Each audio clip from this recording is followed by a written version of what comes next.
Сәлеметсіздер ме, менің оқырмандарым, сіздермен Таңшолпан. Бүгін біз кешкі асқа осындай дәмді тағам түрін әзірлейміз. Алдымен біз картошкамызды турап, соломкалап турап, жуып, әдемілеп кептіріп қоямыз. Суы сорғып, кебе берсін деп, оған дейін біз майымызды құйып дайындап қоямыз. Майымыз қыза берсін деп, бір жағынан мен күрішті тазалап жуып, суға қайнатып алдым. Қызып тұрған майымызға біз картошкамызды пісіріп аламыз.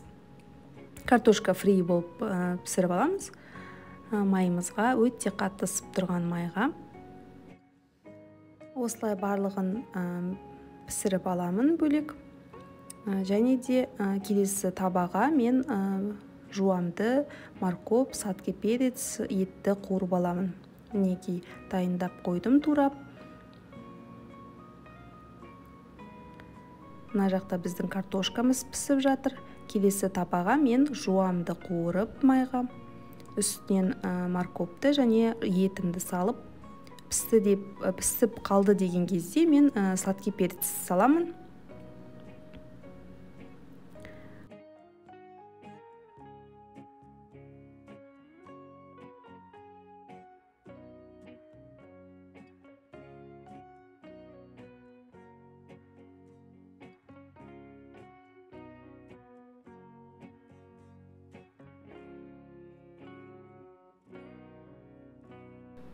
Неге піскен картошканың үстінен осылай үстінен дозбен сеуіп қойсаңыздар, өте дәмді болады.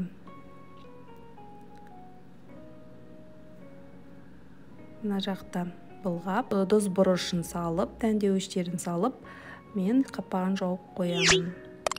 Осылай сәндеп, әрлеп, үйдегілеріңізге дайындап берсеңіз болады. Соңына дейін болғандарыңызға рахмет, сау болыңыздар.